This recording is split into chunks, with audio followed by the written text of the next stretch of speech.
Welcome to Belfort Podcast. I'm new to this, and you are new to this. Do me a favor, click subscribe. The guests are amazing. Today is going to be in Portuguese, but I'm going to tell you this guy, the story of his life is one of the most wonderful stories. If you like swimming, if you love competition, mental game, preparation, learning to make your solitude becomes your most powerful times in your life, this is the gas.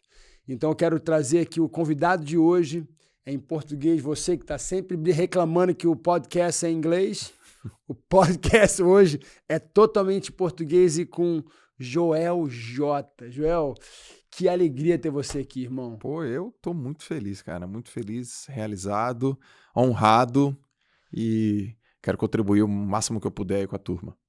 Olha, Joel, quando eu comecei a falar assim, gente, eu preciso que é uma forma de passar a coisa mais importante na minha vida, eu aprendi com vidas. Vidas para mim é mais importante, relacionamento é mais importante. E quando eu vi que o seu método é 3 P's, pessoas Precisam de pessoas. Precisam de pessoas. A minha vida é baseada em relacionamento, né? Eu falo que eu tenho um ditado que é I'm righteous in relationships, I have joy in the journey and I'm peace on the process. Então eu tenho paz no processo, eu tenho justiça nos relacionamentos e eu tenho alegria na jornada. Eu estudando um pouco da sua jornada, me chamou muita atenção, né? Todo mundo já sabe da sua história no Brasil, assim, né? Mas eu queria que você me falasse quando, antes do seu pai morrer, ele disse: pense como quiser, faça o que quiser, mas não culpe ninguém por seus resultados. Quando é que foi que isso aconteceu? Tá aqui, ó. Me conta o dia que ele te falou isso, aonde ele te falou isso. Você lembra do dia? Lembro tudo. Meu pai, ele deixou muita coisa em vida e depois que ele partiu, muita coisa também quando ele partiu, né? E meu pai faleceu tem 7 anos. 7 anos. Ele morreu de falência múltipla dos órgãos. Foi uma morte muito rápida, Vitor. Muito rápida, assim, ó. Muito rápido? Muito rápido. 3 dias. Ele internou, 3 dias depois eu enterrei ele. Uau. E a gente meio que não sabia.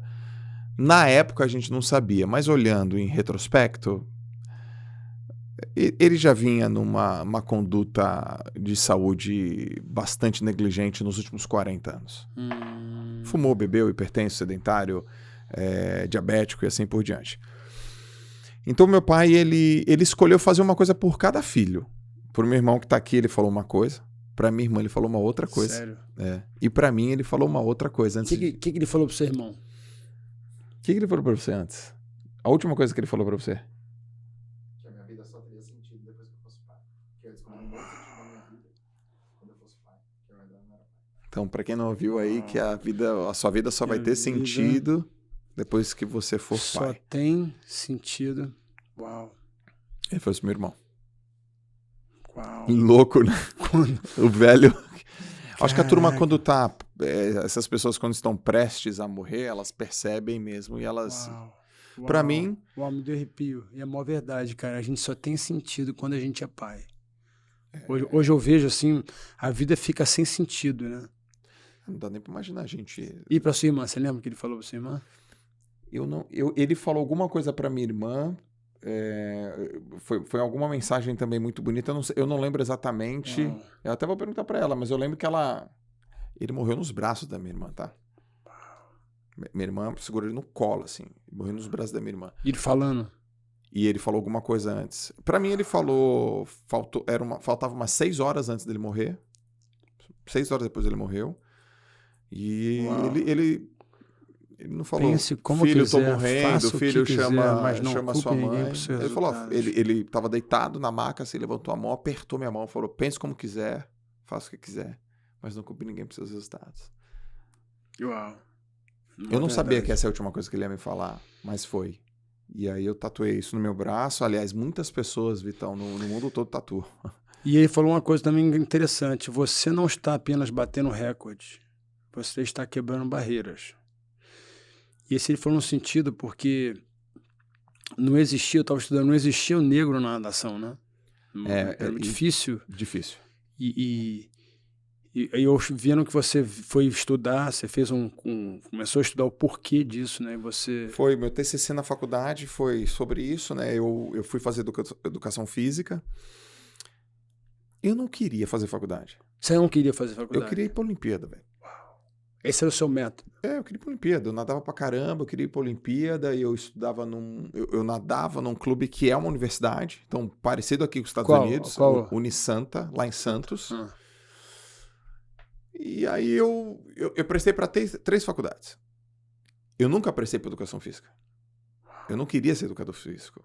Eu prestei para fisioterapia, administração e nutrição.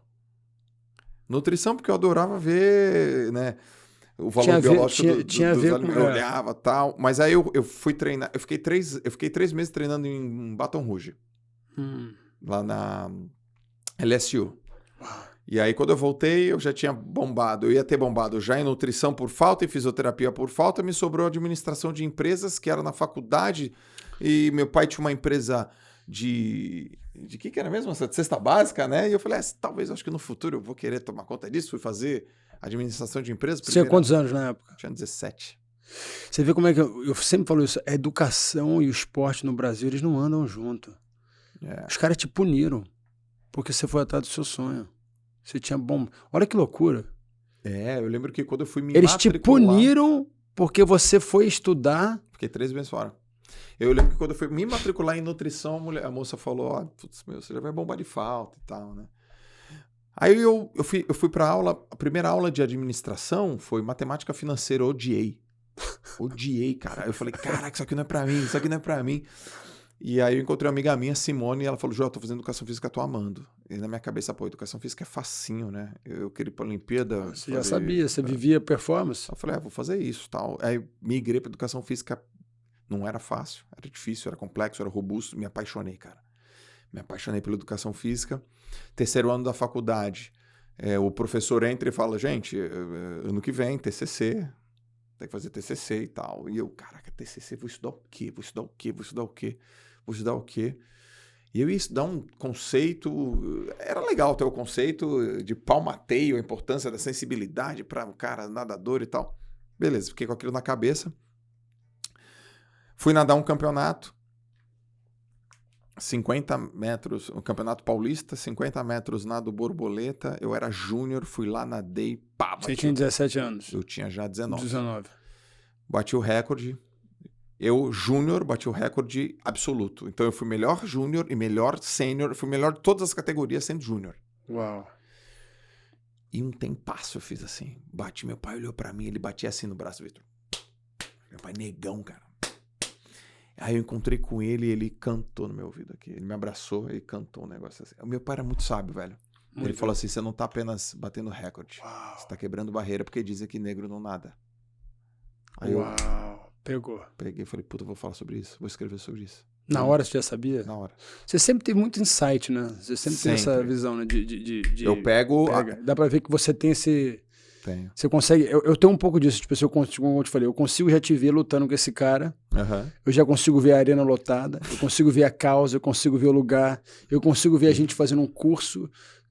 Isso eu já vi. Eu consigo fazer isso eu já enxerguei. Eu consigo ver isso. Eu consigo a gente fazendo muita coisa. Porque é o seguinte... A necessidade é grande. Mas as pessoas botando a mão no arado com sinceridade. Quando você fala de performance, eu sempre pergunto assim, qual o Maracanã que ele jogou? Quantos gols esse cara fez? Ele já foi pro campo de batalha? Sim. Eu sempre penso assim, tudo bem, o cara vai fazer coach comigo. Eu falo pra Joana assim, cara, é difícil, porque quando não tinha esse negócio de mental coach, vamos em 1999. Quando você olhava para psicologia, cara, era quem é psicólogo? Eu fiz análise desde meus 4 anos de idade. Eu não podia falar para ninguém porque era coisa de maluco. Se você falasse que tinha uma coisa, naquela época você não podia falar isso. E psicologia no esporte não existia. Sim. E eu tive que lidar com medo em alto grau. Aí uma vez eu fui chamar um psicólogo, eu não vou falar o nome dele, mas eu fui tratar, tava com depressão, com ansiedade, e eu fui tratar psicologia. Um dos maiores psicólogos do Brasil. As pessoas pagavam uma fortuna pra esse cara. Eu cheguei no consultório dele, ele falou assim, eu sei o que tá acontecendo com você, você precisa trair a sua mulher. Um cara falou isso pra mim, precisa trair a sua mulher pra você ficar com raiva. Um dos maiores psicólogos do Brasil falou isso pra mim. Eu falei assim, caramba. Fui pra casa, eu falei, esse cara é louco. Eu falei, o que eu tô fazendo? Minha Joana falou assim, o que você tá fazendo nesse lugar? Você não entendeu que você é Navy SEAL? Você tem que fazer psicologia com um cara que entende o que você tá fazendo, que já passou pelo que você passou. Sim. Você tá fazendo um cara que só entende teoria. Você não entende teoria, você entende prática, daqui prática. Sim, eu vivi. Você viveu tudo que você viveu. Agora, eu fico imaginando a repetição, né? Quantas horas por dia você treinava? 5. Quantas horas você ficava olhando por debaixo daquela... Esse cara me dá agonia, só de pensar me dá agonia. Vai e volta, vai e volta, vai e volta, vai e volta, vai e volta. Como é que você fazia aquilo não ser monótono? Porque eu sempre perguntei. Eu olho pra piscina e falo assim, rapaz, como é que um cara consegue fazer isso todo dia durante anos pra uma medalha? Em busca de uma medalha. Porque a gente nunca tá ali. Nunca. Cada abraçada eu respirava, eu tava do lado do Gustavo. Eu respirava, eu tava do lado do Ian Thorpe. Aí respirava mais uma vez, tava do lado do Michael Phelps. Respirava, eu tava nos Jogos Olímpicos. Eu tava em Atenas, eu tava em Beijing, eu tava em Sydney, eu tava no Campeonato Brasileiro. Cada golfinhada que eu dava, eu olhava pro meu lado, tava o Fernando Scherer, o Alexander Popov. Eu nunca tava sozinho. E foi assim a vida inteira. As pessoas me perguntam, pô, como é que você fazia pra... Você contava ladrilho e tal, né? Eu nunca contei ladrilho. Quem falava isso? Tem um mito popular que fala assim, pô, o cara que nada, ele fica o dia inteiro contando ladrilhos. Que loucura. Eu não penso nisso, engraçado. Eu não penso... Eu penso de você... porque é um momento muito curto, né? A pessoa não imagina. Quando você olha pra baixo, você não conta. Você pum, pum, pum. É muito rápido, né? É tudo muito rápido. Mas é repetição. Eu falo assim, você tá o tempo inteiro ali. É muito foco. Momento. Eu falo que... Uma coisa que eu falo assim, o pessoal fala de flow moment, né? Aquele negócio do stay on the flow or be present, né? Be present, mindfulness. Todo mundo fala meditar e tudo mais. Eu falo assim, como é que você tá agora? Tipo assim, eu tô aqui agora, não penso mais em nada, se tocar o telefone. É como se eu estivesse na luta, eu não consigo ver nada. Sim. Você tá nadando, você não consegue ver nada, mas você tinha na sua memória isso. Você olhava para um lado, você viu... Você tinha os seus objetivos que você tava nadando, né? Sim. O tempo inteiro os objetivos, as pessoas, o lugar, eu imaginava. Você imaginava o lugar, né? Eu tinha uma mania de me perguntar assim, ó, que dia é hoje? Aí eu nunca era o dia dos Jogos Olímpicos. Uau. Então, que dia é hoje? Hoje é 7 de setembro de 2020. 2004, só que eu tava em 2002. Que dia é hoje? Uau. Eu sempre tava nos Jogos Olímpicos. Então você sempre falava do dia da competição. Da competição. Eu sempre estava ali, treinando, me imaginando. Eu escrevia as coisas, eu acordava, tinha lá... Tu lembra disso, que fica tudo anotado, escrito na casa inteira? Você é campeão brasileiro. Abri a gaveta para pegar minha sunga, você é campeão brasileiro. Abri o guarda-roupa, você é campeão brasileiro. Vou escovar o dente, esse ano vou ser campeão sul-americano. A pranchinha de bater perna, você é campeão sul-americano. Vou beber água, você é campeão sul-americano. Coisa de louco, né? Não, tem que fazer repetição. Coisa de louco. Muitos que treinavam comigo falavam, coisa de louco. Eu não fui pra Olimpíada. Eu sei porque eu não fui pra Olimpíada hoje. Por quê? Porque eu não dei all-in. Eu não dei all-in, cara. Eu tô dando all-in. Podia ter ido mais. Você sabe que você podia ter ido mais. Hoje eu tô dando all-in na minha vida. Por isso que você tá tendo um sucesso. Um dia eu tava dando um treinamento. Quando você me falou ontem... Desculpa te interromper. Quando você falou ontem do meu podcast, cara, eu voltei pra casa, eu tava com uma alegria. Eu falei assim, Senhor, você me deu a oportunidade. O Joe Rogan era meu amigo, era meu aluno. Pô, que legal, cara. O Joe Rogan era meu aluno. Ele se mudou para os Estados Unidos. Ele tinha uma academia em West Hollywood. Chegou esse cara lá, e eu ia lutar no UFC. Ele falou assim, cara, eu vou ser apresentador do UFC. Uhum. Eu acabei de me mudar para cá, eu faço comedy. Você gosta de comedy? Eu falei, comedy? Eu lembro do Trapalhão, né? Stand-up comedy. Eu falei, pô, que palhaçada, stand-up comedy. Comédia é o Trapalhão, pô. Lembra dos Trapalhões? Didi, né? Eu não imaginava que você ficava sentado falando e as pessoas rindo. Eu achava que isso é muito bobo. E era que os Trapalhões faziam isso, né? Eles ficavam juntos, gravando. Só que a gente entendia comédia de uma maneira diferente. E hoje eu tava falando com o Joe Rogan, eu falei com ele esse dia, né? Semana passada eu tava com ele me chamou pro podcast dele, me deu o telefone dele, não, vem lá, eu falei, cara, eu tô muito feliz, porque hoje, cara, você falou assim, Joe Rogan, você imaginou? Você lembra? Hoje você é o cara mais influente do mundo. Do mundo. Você é o cara mais influente. Eu falei assim, cara, que bacana. Eu fiquei assim, cara, que... você tem uma influência muito grande. E ele falou assim, eu sei da minha responsabilidade. E o mesmo eu falo pra você, porque ele é o mais do mundo e você é o maior do Brasil. Sim. E quando eu olho pra essas duas pessoas, eu falo assim, cara, esse cara paved the way. Vocês andaram o caminho. Não é a coisa que você marketeou o caminho, né? Aquela coisa de, eu fiz, eu falei. Não. Você não falou, não. Você fez.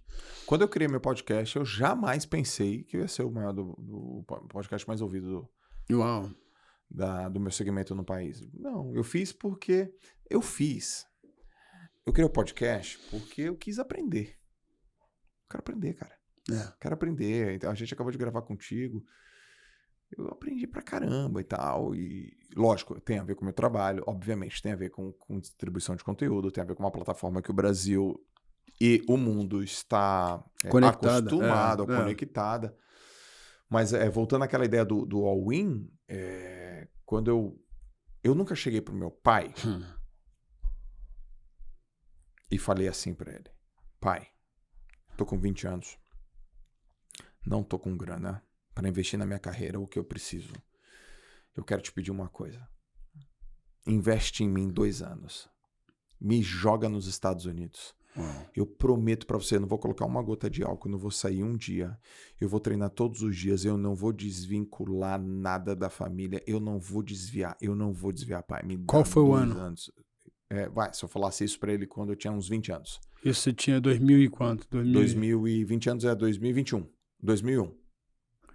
Eu nunca disse isso pra ele. Se eu tivesse dado um all-in na minha vida, pai, eu vou sair daqui, eu não vou ficar mais perto da família, nem dos meus amigos. Mãe. Sacrificar a ovelha. Se tivesse cortado a ovelha naquela época. Ele ia me bancar.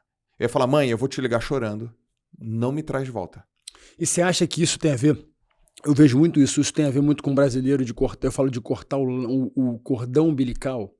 O cordão umbilical, que eu digo hoje em dia, está muito mais fácil de uma criança se arriscar e tentar ir atrás do sonho. Naquela época era muito difícil. Eu me lembro quando eu vim para cá com 16 anos, cortar o cordão umbilical. Tipo assim, quem morava em Belo Horizonte não se mudava do bairro, né? Tinha que morar. Sim. O Brasil tem essa cultura e hoje está mudando. Hoje as pessoas estão ficando muito mais, né? Assim, cara, eu preciso ir atrás, né? Eu preciso ir buscar. Sim. Você acha que naquela época tinha essa dificuldade de você cortar esse cordão umbilical? Eu acho que era mais difícil sair do Brasil. Acho não, tenho certeza, era mais difícil. Eu tinha menos opções e possibilidades. Eu estava numa zona de conforto, porque eu já era muito bom no que eu fazia, ganhava dinheiro, era reconhecido, tinha um conforto na minha casa. E isso juntou e eu não dei o all-in. Mas se eu tivesse dado, eu teria chego. Uau. Hoje eu tô dando all-in em tudo. Você não poupa sacrifício hoje, né? Eu não... Porra, Vitão, eu já... Não tem como, cara. Eu vi o que aconteceu. Eu não sabia, aos 20 anos, eu não sabia que eu não tava dando all-in. Hoje eu sei que eu não dei. E se eu não dar agora, aí... É aquela diferença, né? O problema, Joel, é que eu me cobro muito. Não, você se cobra errado. Se eu ficar me cobrando lá atrás, eu tô me cobrando errado. Eu não sabia. Uau. Não se cobra muito, não se cobra errado. Né? As pessoas se cobram errado. Elas se flagelam, elas se machucam, elas batem nelas. Você nem sabia que aquilo estava acontecendo com você naquela época. Eu não sabia. Hoje eu sei. Então aquele cara Porque não adianta nada você se bater, ficar se batendo, se martirizando por uma coisa que já aconteceu. Já aconteceu e você nem sabia. Hoje eu sei. Eu não dei all-in lá, eu não vou ser mais um atleta olímpico. E um dia eu estava num curso, meu treinador faz curso comigo, cara. Meu técnico. Mentira, sério? Ele faz curso, ele senta na cadeira do aluno e faz curso. E aí eu comentei isso, ele levantou a mão, chorando, velho. Eu nunca vi esse cara chorar na vida. Chorando, ele falou, né, porque a sua Olimpíada é essa, não é aquela. Mudar a vida, transformar as vidas das pessoas que você faz hoje. Esse é os seus Jogos Olímpicos e você já tá nele. Quantas medalhas? Isso é uma coisa que eu adoro botar números. Eu falo assim, você já imaginou quantas medalhas você já conquistou? Porque medalha olímpica, eu falo, medalha olímpica, um amigo meu, o Henry Cerruro, é um medalhista olímpico, né? E agora ele é pai, né? E eu falei, cara, você parou pra pensar que a sua medalha olímpica não vale nada mais hoje? Uhum. Porque o Tom Brady me fez pensar isso. A medalha que você ganhou não vale nada. Quando ele ganhou o último, penúltimo coisa dele, ele no vestiário, ele fala pro treinador dele: e aí? Tá feliz? Ele falou assim: eu quero a próxima. Nossa. Ele comemorou. Mas eu entendo essa mentalidade, porque a medalha que você ganha já não vale mais nada. Todo mundo celebra, todo mundo não vale mais nada. A próxima. Você parou pra pensar que as suas medalhas são ganhas todo dia?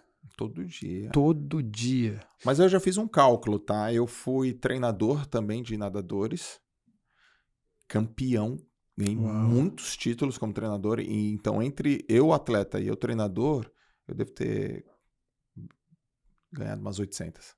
Uau. Deve ter umas 800 aí. Uau. E legal, né? Mas Caramba. a cada medalha que eu ganhei... Mas é as medalhas que não dá pra contar. É. É incontável as suas medalhas. Elas são verdade. incontáveis. As medalhas físicas devem ser umas 800, mas as medalhas de valores, de virtude, de moral... E fora as medalhas, para cada que eu ganhei, quantas eu deixei de... né? Quantas eu perdi. Uma coisa que chamou a atenção aqui, em 2013 foi o ano que você começou a trabalhar mais como coach, né? Sim. Foi em 2013? Foi 2013. 2013 foi o melhor ano da minha carreira no UFC. É mesmo, 2013. 2013. Em 2013 eu tive minha ascensão. E eu me lembro que você fala de treinamento mental, né? Eu comecei a estipular um treinamento mental. Quando eu vi você falando de pessoas, quando você descobriu, qual foi o ano que você descobriu que você falou assim, é isso que eu vou fazer e é isso que eu vou excel? Qual foi o ano? Porque 2013 foi quando você começou. Qual foi o método? O ano foi que você descobriu? 2005. 2005. 2005 eu era atleta e eu era assistente técnico de uma equipe de natação. Então, eu estava começando na minha carreira como treinador, mas eu era assistente e eu estava nadando muito. E aí eu peguei uma seleção brasileira, fui convocado para uma Copa do Mundo de Natação. Fui para essa Copa do Mundo de Natação, foi na África, em Durban. Fui nadar, estava com os melhores nadadores do mundo, me classifiquei para a final dos 50 metros nado livre, quinto tempo. Falei, cara, é agora. Quinto tempo, do meu lado um sul-africano, que era um recordista mundial, e australiano, e um monte de gente. E passou a câmera. Raia 1, eu não lembro quem era o cara, acho que era da Itália. Raia 2, do Brasil, Joel Moraes Santos Júnior. E aí eu tive um pensamento, passou um pensamento na minha cabeça que eu falei, cara, não posso errar a primeira abraçada. Tô no 50 livre. Qual a importância? É isso que eu ia te falar, os 50 livres. Como é que começa? É importante, porque é corrida de 200 metros, de 400 metros, você tem que começar forte. Minha filha falou, começa isso, vai forte e termina forte. Como é que é os 50? Já começa all in. All in. Então, se eu errar a primeira abraçada num nível que eu tava, Copa do Mundo de natação, tô representando o meu país com os melhores do mundo, se eu errar a primeira abraçada, game over. Game over. E eu errei. Primeira abraçada Você eu sabia? errei. E você sabia que você tinha errado? Já na primeira, eu dei a primeira abraçada e falei, nossa, nadei a prova, fiquei em sétimo. Bati, levantei, catei a touca, joguei no chão, comecei a chorar. 2005, eu tinha 24 anos, ali eu lembro da cena, na piscina lá fora, sentei, nossa, eu falei assim, cara, se eu não aprender a dominar minha mente, não vai dar pra sobreviver aqui. Só que eu tô falando de campeonato, já seleção brasileira, internacional, Copa do Mundo de natação. E ali eu falei, eu preciso estudar a minha mente. Eu preciso entender, porra, cara, a última coisa que você eu perdi... Você perdeu pra sua mente. Eu perdi por uma fração de segundo. Cara, e você sabe o que é isso, né? Chegar horrível. E falar, horrível. Essa medalha podia ser minha. E grito e raiva. Como é que você lida com a raiva? Eu lido mal. Como é que você lida com a derrota? Mal pra cacete. E a inteligência emocional? Que inteligência emocional, irmão? E os outros? Quero matar todo mundo, quero me matar. Gente, mas o mundo, a vida não é só natação. Conta isso pra um cara. A vida não é naquela só hora. Acabou minha vida. Acabou, não quero mais nada. Não fala comigo, sai de perto de mim. Eu esperei a minha vida inteira. E loucura. E qual foi o momento que você conseguiu voltar? Fala assim, peraí. Cara, eu acho que eu voltei, sei lá, um mês depois. Um mês depois. É que a gente sofre calado, Vitor. Eu verdade. voltei, tá. Como é que foi? Tá bom. Mas pô, foi final, né? Tá bom. Aí teve um dia que eu falei, cara, tá bom, tá. Qual é o plano? Porque eu tenho muito desse. Tá bom. Reclamou, já chiou, já esperneou. Passou o período de luto. Qual o plano? O plano, falei, eu preciso da minha cabeça. Porque eles não sobrevivem nisso aqui. E aí eu comecei a pegar livros para estudar, para ler. Qual foi o livro que você mais... Cara, o primeiro livro que eu li nesse momento foi O Poder do Subconsciente, Joseph Murphy. É uma referência, um clássico da literatura. Eu preciso entender, não minha mente, mais deep ainda. A mente tem quantos níveis? E aí eu comecei a entender... Periferia da mente. Eu preciso entender. Só que ali eu falei, uai, se eu sou um cara veterano, cheio de medalha, cheio de conquista, passei por isso, imagina a molecadinha. Uau. Ali eu falei, eu acho que eu quero ser esse cara também pra molecadinha. Só na natação.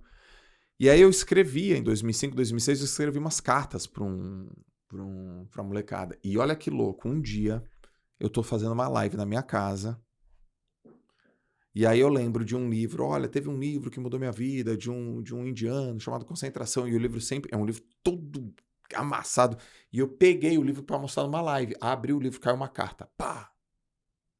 Aí eu falei, caraca, é um papel, na verdade. Aí eu abri o papel, uma carta que eu escrevia pros meus atletas em 2006, cara. E eu comecei a chorar no meio da live. Eu falei, puta, eu já fazia isso. E era a carta, era uma história dos sapinhos. Uau. Que era assim, ó, tinha uma torre e aí...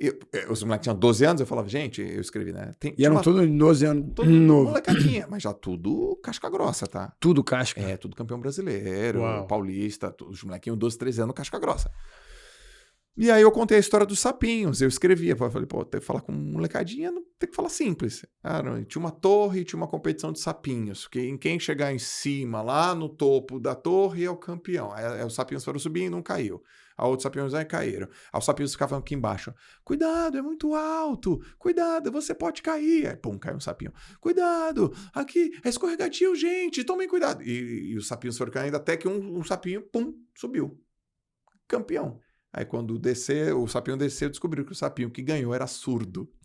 Uau, que legal. Tipo, não legal, deu né? ouvidos. Não deu ouvidos. E eu peguei Uau. essa cartinha, ou seja, pô, aprenda a não dar ouvidos e tal.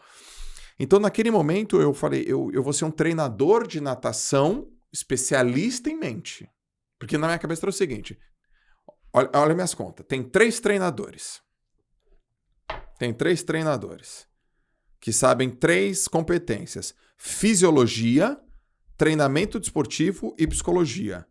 Esse aqui é muito bom em fisiologia, mas ele é médio em treinamento desportivo e ele é médio em psicologia. Esse aqui é muito bom em treinamento, mas é médio em psicologia e médio em fisiologia. E esse aqui é muito bom em psicologia e médio nas outras. Quem que vai ser o melhor treinador? Um mentor. E eu cheguei a essa conclusão, eu falei, Um mentor. se eu for... É o effort, aqui tá o effort, Eu aqui falei, tá o cara, esforço. Se eu for o cara bom em psicologia... Não, se eu for bom, não. Se eu for o cara em psicologia e for mais ou menos mediano em treinamento e fisiologia, eu venço. Cara, eu tinha 25 anos, cara, quando eu entendi isso. E aí eu comecei a entender psicologia, comecei a escrever. Aí eu ganhei muitos títulos como treinador. Só que aí em 2005 tive aquele evento, 2006 fiz, treinei e tal. Só que em 2013 foi quando eu decidi ser o cara do Brasil nesse assunto. 2013. Período de 8 anos. Estudando muito. Período de 8 anos, eu falo que não existe sucesso. Você não fez, aqui você não faz uma coisa que eu acho importante as pessoas entenderem. Você não foi produzido nos livros. Não. O livro estimulou aquilo que foi produzido no esforço. O livro veio para explicar o que eu já estava fazendo, ele não veio antes. O livro descobriu que o gigante, eu falo que é o gigante adormecido. Todo atleta tem um gigante adormecido. Sim. O seu gigante adormecido foi quando você saiu dessa piscina e falou assim, tudo acabou.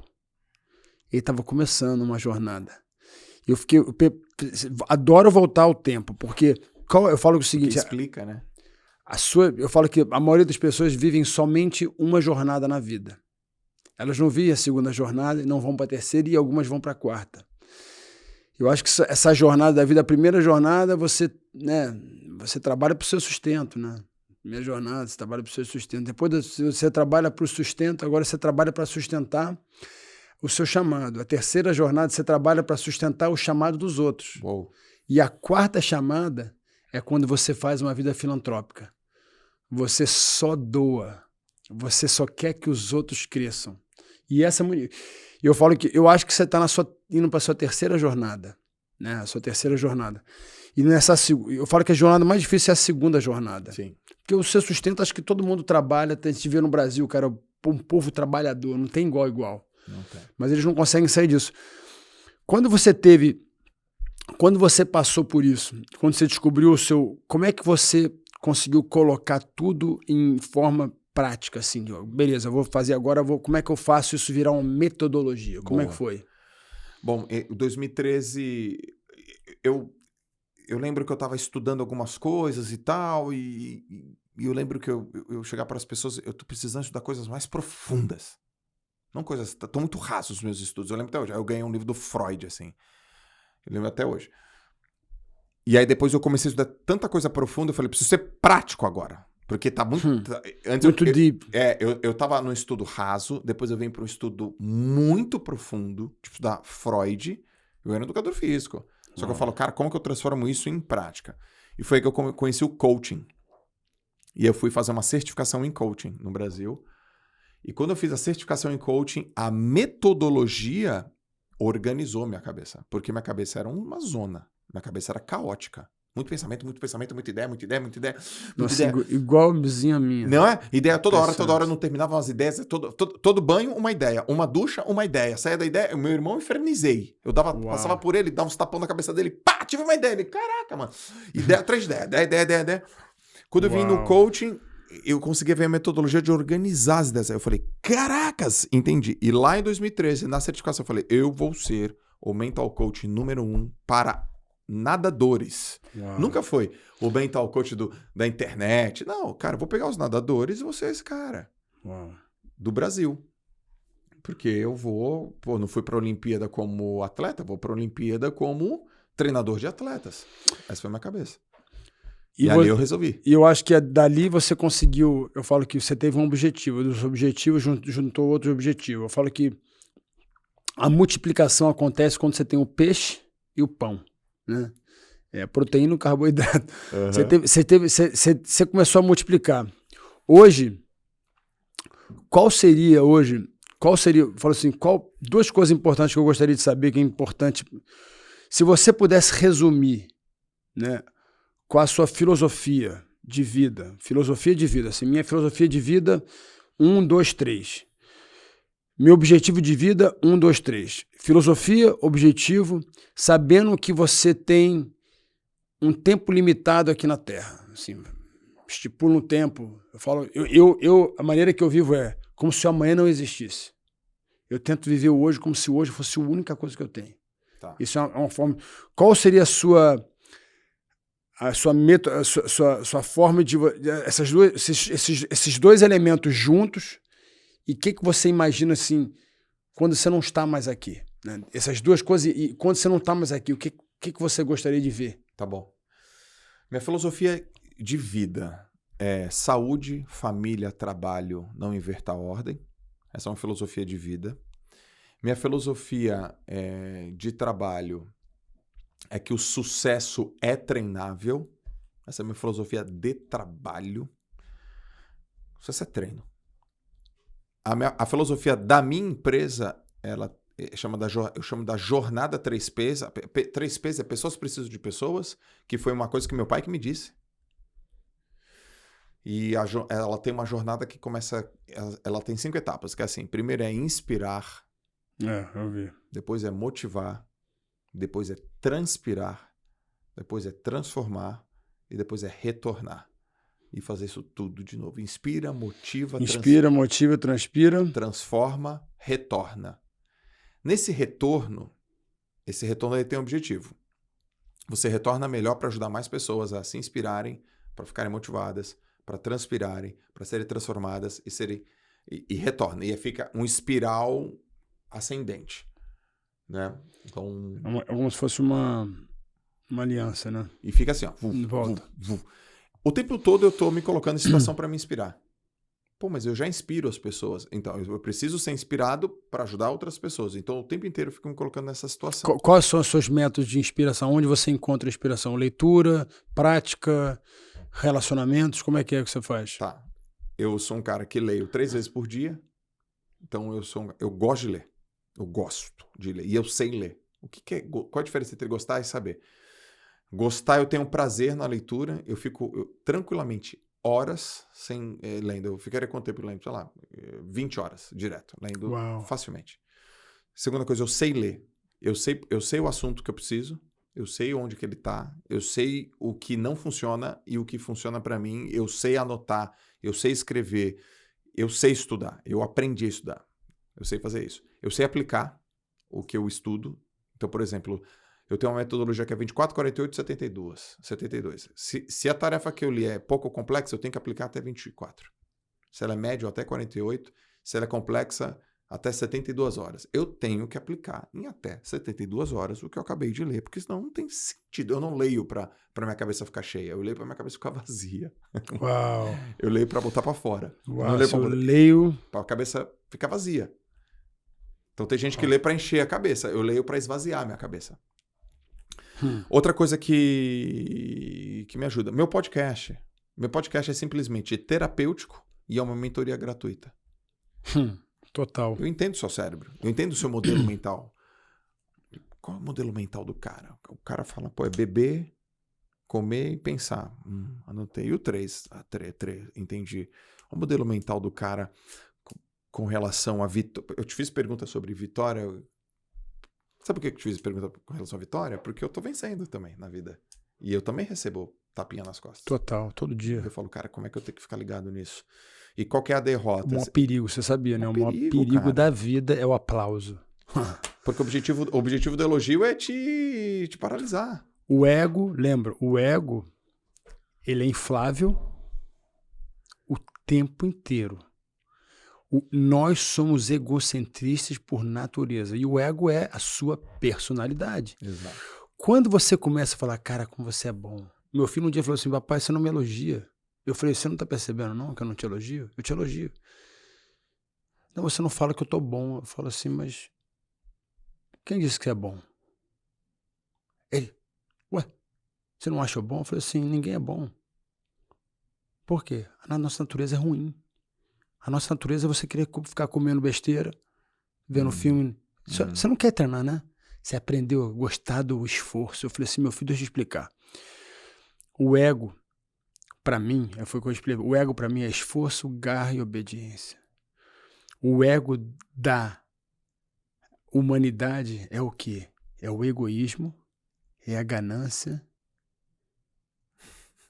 Egoísmo, ganância e ódio. Esse é o ego do inflamável. Cara, como é fácil alimentar o ódio. Quando você vê uma coisa, você quer ficar com ódio daquela pessoa. Egoísmo é o quê? Nós somos egoístas por natureza. Sim. Você bota um negócio para dividir, você vai pegar o maior ou o menor? Sempre o maior para você, né? Sim.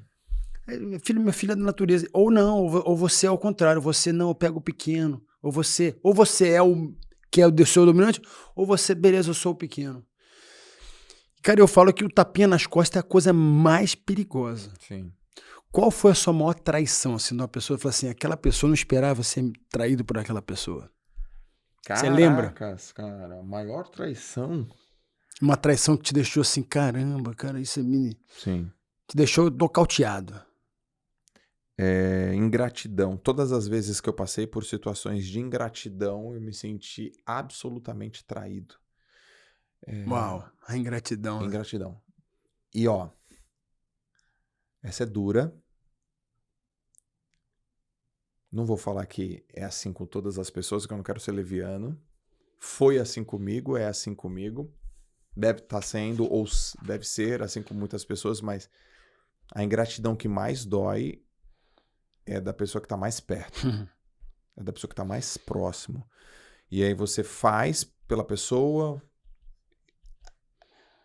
Não, deixa eu melhorar. Você acha que você está fazendo algo pela pessoa, mas a pessoa não acha isso. Ela acha que você deve alguma coisa para ela. Você faça porque você... na minha cabeça eu estou fazendo porque eu tenho uma gratidão por você, e na cabeça da pessoa, não, você está fazendo porque você é obrigado a fazer. Uau. Você me deve alguma coisa. Então, todas as vezes que eu percebi a ingratidão na minha vida, eu me senti traído. E eu tenho uma coisa com a gratidão que sou criticado, já titubeei, já balancei, mas resolvi ficar firme na minha decisão. Uma vez eu ouvi assim, ó, gratidão tem prazo de validade.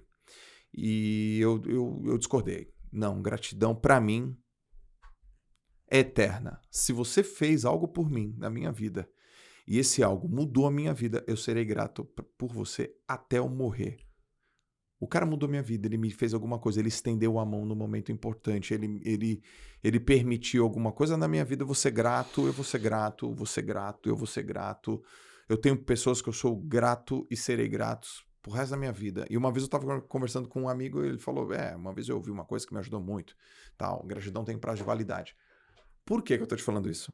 Porque eu sou grato a muitas pessoas e eu percebi que tinha algumas pessoas que tinham esquecido isso e a relação começou a ficar... Ela começou a ficar... Desmoronando. E eu falei, quer saber? Que se dane. Que se dane. Aí depois eu falei, peraí. Que se dane pra ele. Por mais que ele... Ou essa pessoa tenha feito isso ou não queira mais, eu não posso esquecer. Eu não quero esquecer. Que no momento quando eu precisei... Ele tava lá. Aconteceu. Então, minha gratidão... Eterna. Cara, isso foi um inner game ferrado, tá, cara? É um inner game... Você começou a perdoar... Quando você falou de ingratidão e gratidão, eu falo que a gratidão, a gratitude, eu faço um exercício todo dia. Eu sempre tento achar 3 coisas que eu sou grato. 3 coisas. Tem que ser só 3 coisas. Porque se eu começar a botar muita coisa, fica complicado. 3 coisas que eu sou grato hoje. Eu sempre faço um journal, penso. Porque todo dia tem um dia difícil. Então, quando tem um dia muito difícil, sei lá, você perdeu alguém que você ama, você tá ingrato, você vai tentar achar um culpado, né? Eu tento achar sempre 3 coisas. É um exercício que eu faço, né? De gratidão. A gratidão e a ingratidão é praticamente o perdão, o amor e o ódio. Eles são vizinhos, né? Foi o que você falou assim, a gratidão que a gente tem, ela é eterna. E a ingratidão, quando é eterna, ela machuca. Ela fere. Exato. Porque a ingratidão, quando você é ingrato, né? A ingratidão, você deixa alguém foi ingrato com você, você segura aquela ingratidão. Aquela pessoa, de repente, nem sabe, que ela nem lembra, ela já passou do ponto, porque o lifestyle dela é ser ingrata. Sim. Ela é ingrata por natureza. É quem ela é, a identidade dela é ingrata. Algumas pessoas são ingratas, algumas são gratas. E quando eu descobri isso, que as pessoas que são ingratas, elas nem sabem que são ingratas, porque já faz parte da identidade dela, e eu segurava aquela ingratidão que ela tinha comigo, e eu ficava preso. Na realidade, ela estava livre e eu estava preso. Mas ela me feriu. E a ferida de uma pessoa próxima, você colocou aqui, a gratidão que mais dói é de uma pessoa próxima. E eu falo que eu acho que a maioria dos níveis de separação, cara, os níveis de separação. Depois da pandemia, você sabe quantos % cresceu a pornografia na internet? Não sei quantos %, mas sei que a galera... 600%. 600%. A quantidade... E tem algumas pessoas que pensam que traição cibernética não é traição, só traição física. E eu falo que quando a gente trai, quando a gente pensa. Você falou de ingratidão, de traição da pessoa próxima. A falta de comunicação, de diálogo que eu tenho, quando alguém faz alguma coisa ruim com você e você não gosta, você tem que se comunicar imediatamente. Concordo. As pessoas que foram ingratas com você, você chegou aí nas pessoas e falou assim, deixa eu te contar uma coisa. Você chegou a comunicar para a pessoa? Algumas sim, outras não. Outras foram muito fortes, né? Muito fortes. Muito forte, é difícil, né, de ligar e de falar. E eu reconheço.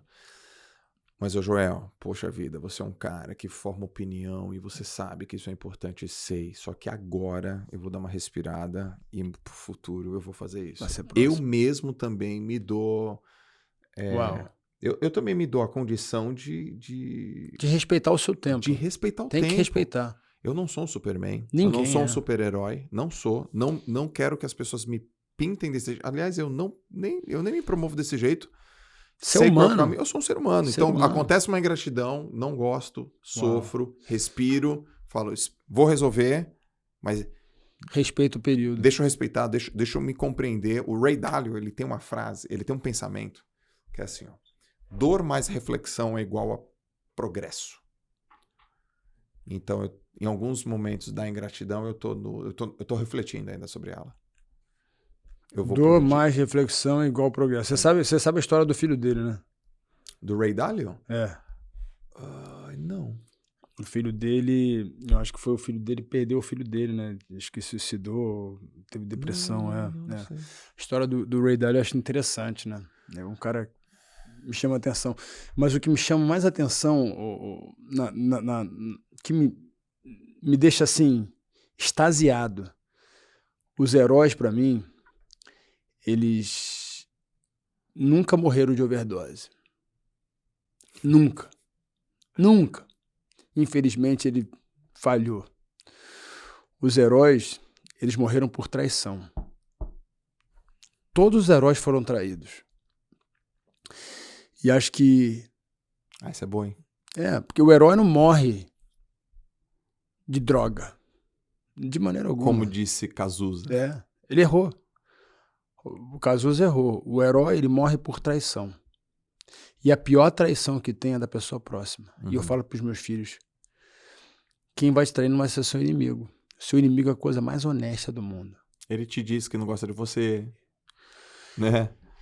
E relacionamento, eu falo que o relacionamento, por isso que eu falo casamento, para mim, quando eu olho para a terra, quando eu falo assim, Deus, ele olha para a terra, ele olha para a mãe e para o pai. E eu falei um dia para meus pais, doeu isso para eles, eu falei assim, você já parou para pensar que eu nunca escolhi ser seu filho? Mas você escolheu ser minha mãe. Você escolheu ser meu pai. A responsabilidade do filho é de ser filho. A responsabilidade do pai é de ser pai. O pai escolhe ser pai. O filho não escolhe ser filho. Então, eu não sei, porque muita gente que está ouvindo a gente vem de pai separado, não sabe quem é o pai abandonou, a mãe abandonou. Tem vários tipos de pessoas que estão assistindo a gente hoje. E achar um culpado, lembra de achar o culpado? É muito fácil a gente achar um culpado. A culpa é do meu pai, a culpa é da minha mãe. Não. A culpa vai ser minha. E a pior traição que tem é da pessoa próxima. Quem é a pessoa mais próxima da gente? A gente mesmo. O quanto eu não me perdoo, tive que me perdoar. Você, tenho certeza absoluta, que você sabe que você poderia ter chegado, feito lá o all-in. Cara, isso me chamou tanta atenção. Se eu pudesse resumir, e eu sei que eu vou fazer, eu vou querer um dia participar do curso, quero aprender, e eu aprendi muito com você, mas all-in, dá o seu tudo.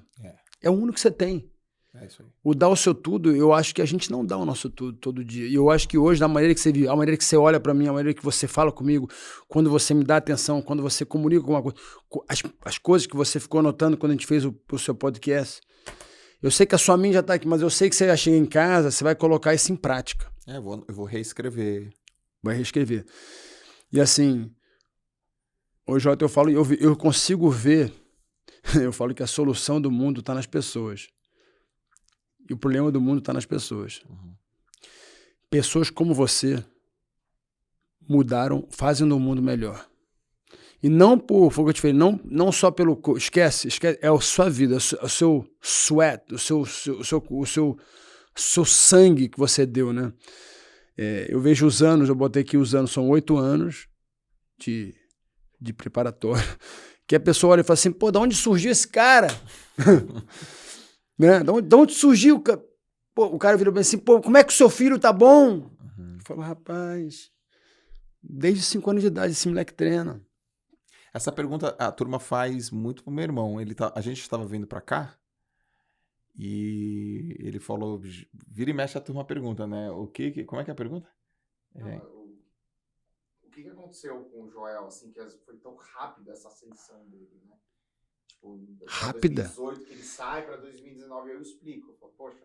Rápida pra eles. Então, eu falo assim, cara, faz desde 2005. Rápida pra eles. E na velocidade... E 2005 foi o ano que o Davi nasceu, sabia? É o ano que meu filho nasceu. Eu tava lutando no dia que ele tava nascendo, em Las Vegas, contra o Tito Ortiz.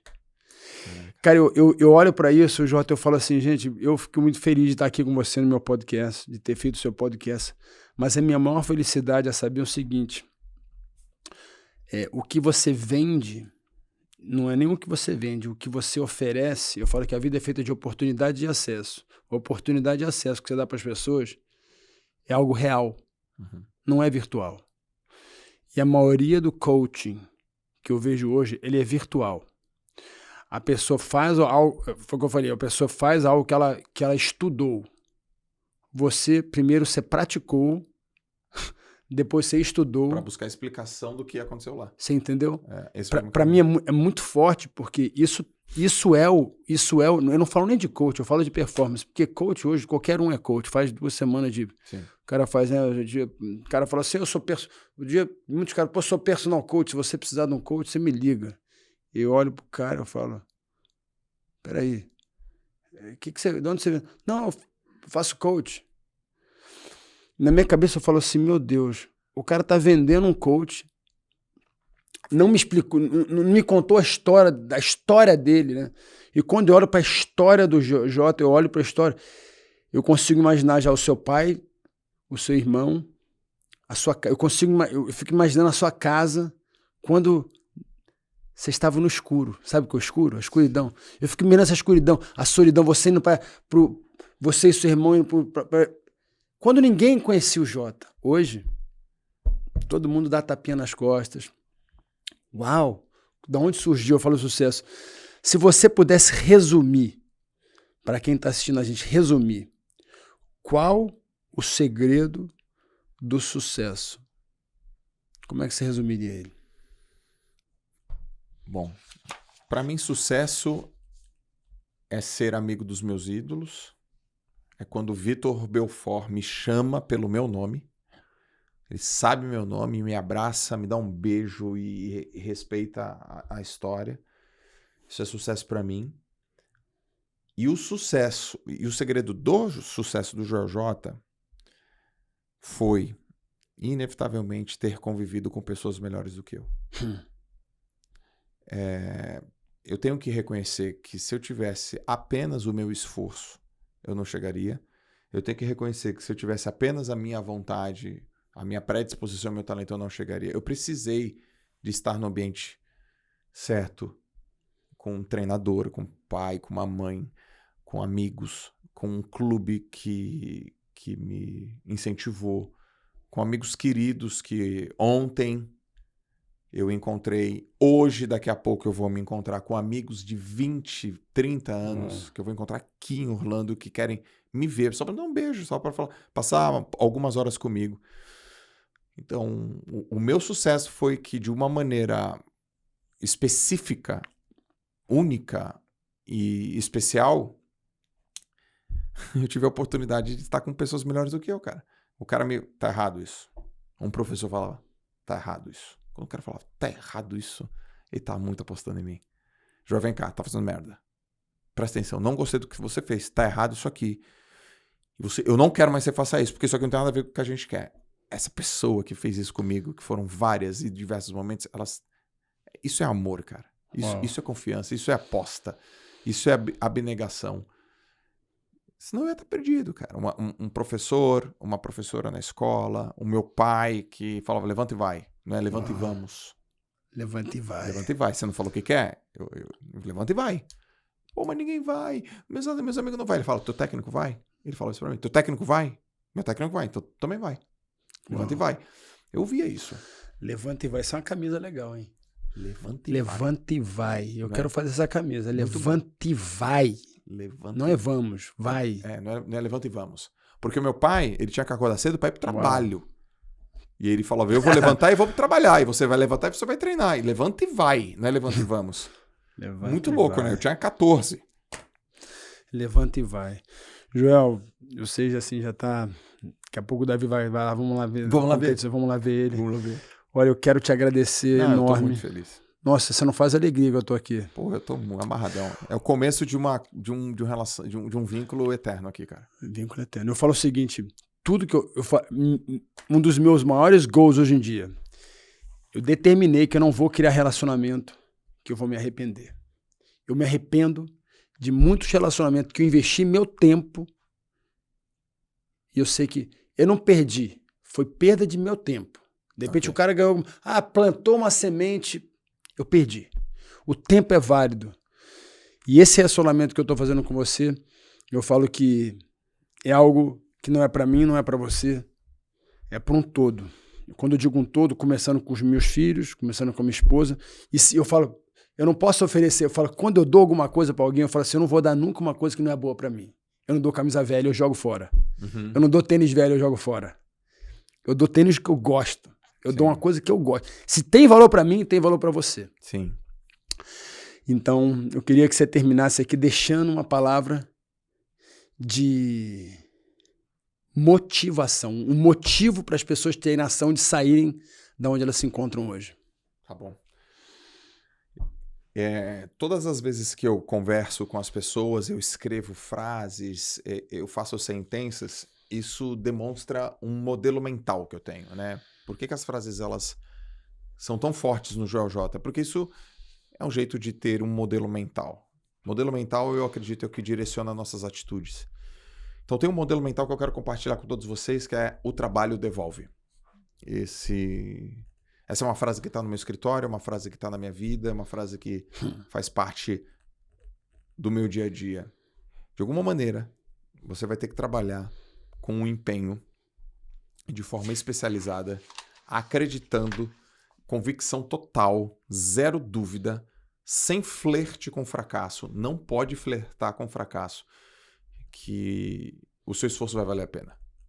O trabalho devolve. E você vai conquistar aquilo que você almejou.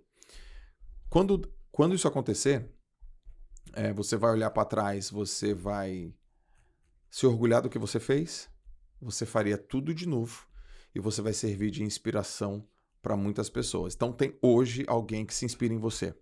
Hoje tem alguém que precisa em você. E eu não conheço nenhuma outra ferramenta que vai realizar os nossos sonhos do que o trabalho, a força do trabalho. A força de pegar a coisa com a mão e de executar e de agir. Eu aprendi que uma pessoa inteligente é uma pessoa que entra em ação. Não é uma pessoa que tem capacidades e faculdades mentais ou que tem um QI elevadíssimo. Conheço pessoas com QI elevados que estão muito piores do que eu. Conheço pessoas que têm QIs mais baixos e que estão muito melhor que grande parte das pessoas. Ser inteligente é entrar em ação. Então acredite na força do seu trabalho, acredite no que você vai deixar a partir do seu trabalho e não faça as coisas para conseguir, faça até conseguir. Essa é a mensagem que eu queria deixar. Não faça as coisas para conseguir, faça até conseguir. Come on, somebody. Meu irmão, vai levantar defunto depois desse podcast. Pode levar esse podcast, bota ali no caixão que o cara levanta. Irmão, Deus abençoe. Obrigado, irmão. Obrigado. Ó, faz um favor, subscribe e você vai lá. Você já é um apaixonado pelo Joel J, já sabe, mas você não sabe como é que o pessoal pode te achar. Estou no Instagram, @JoelJ, estou no YouTube, JoelJ, estou no Spotify, JJ Podcast, estou no TikTok, JoelJ. Estou no LinkedIn, JoelJ. Fácil. Fácil. Deus abençoe vocês. Até a próxima.